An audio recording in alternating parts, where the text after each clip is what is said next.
स्वामी विश्वंजी परिव्राजक द्वारा लिखित अष्टांग योग की सरल सुबोध व्याख्या 14वां ध्वनि मुद्रण। योग का 5वां अंग प्रत्याहार। प्रत्याहार की परिभाषा। नेत्र, श्रोत्र, घ्राण आदि 10 इंद्रियों को संसार के विषयों से हटाकर मन के साथ साथ रोक अर्थात बांध देने को प्रत्याहार कहते हैं। जिस प्रकार से रानी मक्खी के उड़ जाने से अन्य मक्खियां उड़ जाती हैं और रानी मक्खी के बैठने पर अन्य मक्खियां भी उसी के आसपास बैठ जाती हैं, उसी प्रकार मन को एकाग्र करने से इंद्रियां भी मन के साथ एकाग्र हो जाती हैं अर्थात रुक जाती हैं। ध्यान से पूर्व संकल्प के द्वारा मन के साथ साथ इंद्रियों को भी रोकने का अभ्यास करना चाहिए। प्रत्याहार के लाभ। प्रथम लाभ, इंद्रिय को जीतने वाले बन जाते हैं। दूसरा लाभ, विषय भोगों में नहीं फंसते हैं। तीसरा लाभ, अपनी इच्छा से इंद्रियों को जहां लगाना चाहें लगा सकते हैं।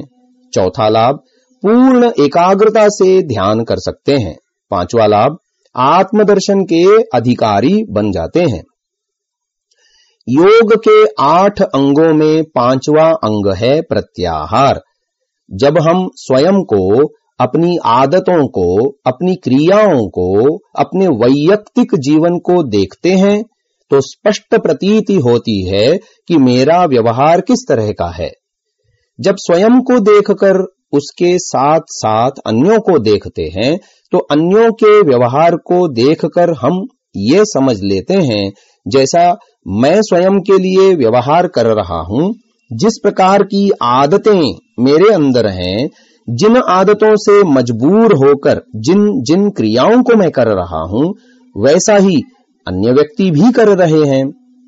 प्रत्याहार का मोटा स्वरूप है संयम रखना, इंद्रियों पर संयम रखना। प्रत्याहार में यही कहा गया है कि अपनी इंद्रियों को अपने वश में रखो, अपनी इंद्रियों को जीतो, इंद्रिय जयी बनो। जब हम स्वयं के जीवन को देखते हैं तो ही स्पष्ट प्रतीति होती है कि मैं अपनी रसना पर काबू नहीं कर पाता हूं। खाने के प्रति मेरी भावना आज तक वैसी ही बनी है जैसे पहले थी।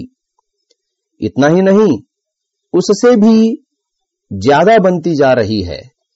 ऐसे लगता है कि अब मैं खा खा करके अपनी रसना को अपने नियंत्रण में रखने का प्रयत्न कर रहा हूं। बहुत कुछ मैंने प्रयत्न किया नियंत्रण में रखने का, ऐसा व्यक्ति को प्रतीत होता है। लेकिन इसके विपरीत वह उतनी ही अधिक कुशलता से उस इंद्रिय का प्रयोग करने लगता है। उसको यह बात सीधी सीधी पकड़ में नहीं आती। यह हो सकता है जिसको वह बहुत ज्यादा खाता हो उसे खाना बंद कर दिया, लेकिन इच्छा दूसरी चीज में उत्पन्न कर ली और उस चीज के प्रति अत्यधिक प्रवृत्त हो रहा। उदाहरण के लिए, एक व्यक्ति मीठा खाता है और खा खा करके रसनेंद्रिय पर काबू रखना बंद कर दिया। अब उसको रोक नहीं पाता, जैसे ही मिठाई सामने आती है खा ही जाता है। ऐसे खा खा करके इसके संस्कार अपने मन के अंदर बिठा लिए, किंतु आज यदि खाने लगे तो उसकी हानि बहुत ज्यादा दिखाई देती है। डॉक्टर या वैद्य लोगों ने अब उसे खाने से मना कर दिया है। अब जब जब मिठाई सामने देखता है तो अपने मन में बिठा लेता है कि मुझे खाना नहीं है, मैंने तो बंद कर रखा है। बहुत अच्छी बात है, नहीं खाता, लेकिन उसकी प्रवृत्ति नमकीन खाने में लग गई। नमकीन को बहुत ज्यादा खाने लगा, यानी एक रस का प्रयोग उसने बंद तो कर दिया, उसमें प्रयास तो किया तो दूसरे रस में लग गया। इंद्रिय वही है लेकिन रस तो बहुत सारे हैं। मधुर रस को काबू करने का प्रयत्न किया लेकिन दूसरे रस में लग गया। दूसरा रस बंद करेगा तो तीसरे रस में, तीसरे को बंद करेगा तो चौथे रस में, और ऐसा करते करते उसे बहुत बेचैनी होगी। ऐसा लगता है अब नहीं, देख लिया, बहुत खा लिया, मधुर रस को भी ले लिया, नमकीन को भी खाकर देख लिया, तिक्त को, कड़वेपन को खाकर देख लिया, अब रस मात्र से वह अलग होना चाहता है। अब मैं खाने में रस नहीं लेना चाहता। क्या खाओगे?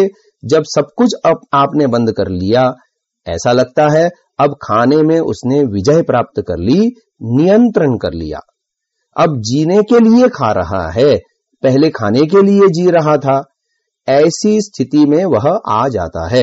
धीरे धीरे यह प्रतीति होने लग गई कि वह देखने में लग गया, रस लेना तो बंद कर दिया, पर अब वह देखने में लग गया। पता नहीं किस किस को देखता है। जिसे देखना नहीं चाहिए उसको भी देखने लगता है, जिसको देखना चाहिए उसको देखना ही बंद कर देता है। रसनेन्द्रिय तो रुक गई, नेत्रेंद्रिय तेज हो गई। उसको बाद में पता लगता है कि क्या हुआ। अब देखना बहुत ज्यादा हो गया, उससे वह तंग होने लगता है। शुरू में उसे लगता है हाँ, वास्तव में हमने बहुत देख लिया, अधिक देख लिया, इसको बंद करना चाहिए। कश्मीर चलो, नहीं वहां तो देख लिया। ऊटी चलो, वहां भी देख लिया, बहुत देख लिया। यहां चलो, वहां चलो, नहीं बहुत हो गया। क्या देखना है? जीवन भर यही तो देखा, और क्या देखना। अब तो मैं नहीं देखता, उसको वह रोकता है।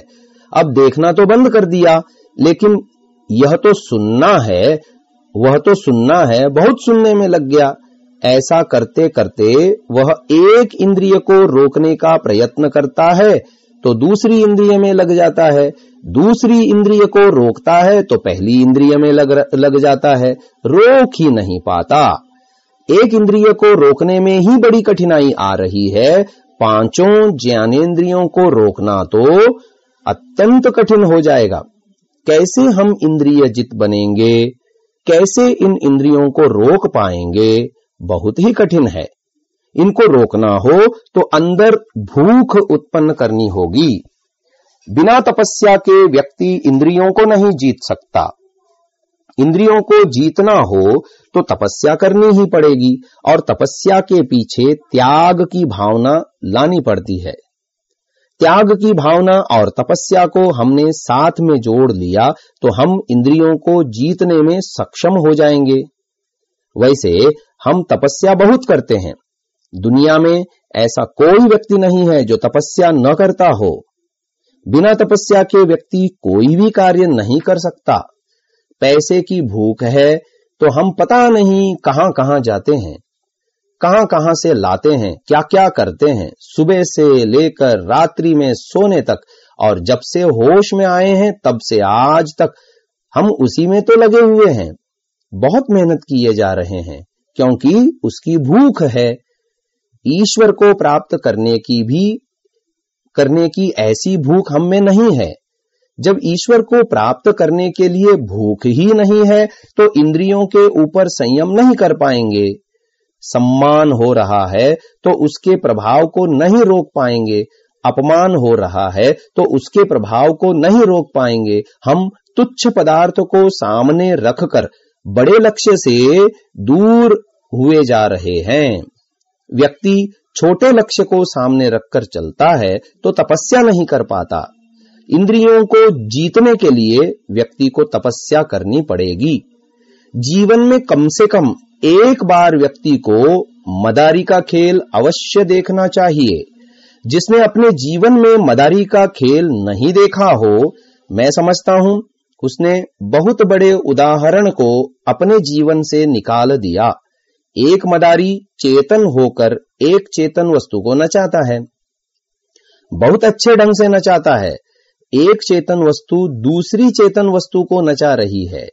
यह एक कला है, परंतु ऊंची कला यह है कि चेतन जड़ वस्तु को नचावे। चेतन होकर चेतन वस्तु को नचाना तो दुनिया में हर व्यक्ति कुछ न कुछ कर लेता है। आप बहुत बड़े व्यक्ति हो, आपने व्यक्ति को समझ लिया हो तो एक जड़ वस्तु को नचा कर दिखाइए। हम अपने जड़ मन को अपने अधिकार में नहीं रख पा रहे हैं, जड़ वस्तु को नचा नहीं पा रहे हैं। हाँ, जड़ वस्तु से नाचना पसंद कर रहे हैं। ऐसा लगता है कि ये जड़ मन हमें नचा रहा है। ये तो उल्टा हो रहा है। कोई चेतन अन्य चेतन को नचा दे तो समझ में भी आता है, लेकिन कोई जड़ किसी को चेतन को नचा दे, समझना बहुत कठिन है, लेकिन हो तो यही रहा है। हर आदमी यही समझता है कि क्या करूं, मन नहीं लगता, मन ही ले जाता है, मन ही लाता है, मन हमें नचा रहा है, मैं क्या करूं। मैं तो चाय बंद करना चाहता हूं, लेकिन मन ही नहीं मानता। वानप्रस्थी सन्यासी बनने के लिए घर से निकलने नहीं देता हमारा मन। ये बात हर विषय में लगाइए। अपने मन को रोक नहीं पाते, अपने अधिकार में रख नहीं पाते। मन को रोके बिना इंद्रियां काबू में नहीं आ सकती। कैसे अपनी इंद्रियों को वश में रखें, इस बात को प्रत्याहार में समझाया गया है। और बहुत मोटा उदाहरण देकर एक एक इंद्रिय को रोक कर हमने देख लिया। एक को रोका तो दूसरी इंद्रिय तेज हो गई, दूसरी को रोका तो तीसरी, तीसरी को रोकें तो चौथी, और पांचों ज्ञानेंद्रियों को कैसे रोकें। इसके लिए उन्होंने एक बहुत अच्छा उदाहरण देकर समझाया।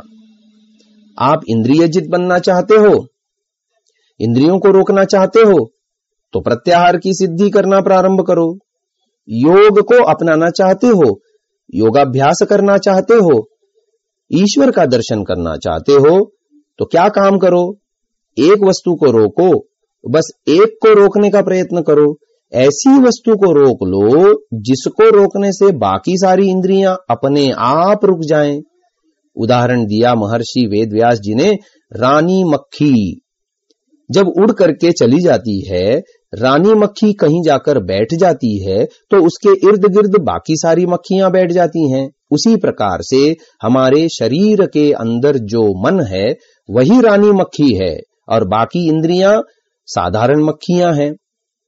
रानी मक्खी को उड़ाकर ले जाओ और वहां पर बिठाओ जहां पर वास्तव में बिठाना चाहिए। अब रानी मक्खी को आज तो हम न जाने किस किस जड़ वस्तु में बिठा रहे हैं। बहुत बिठा बिठा कर देख लिया, जीवन भर हमने यही तो किया है। अब वहां से उड़ा दो। जैसा रस चाहिए वैसा वहां पर मिल नहीं रहा है, देख लिया, बहुत देख लिया। रानी मक्खी को वहां से उड़ा दो और उड़ा के वहां पर बिठा दो जहां पर उसको इच्छित रस प्राप्त हो जाए।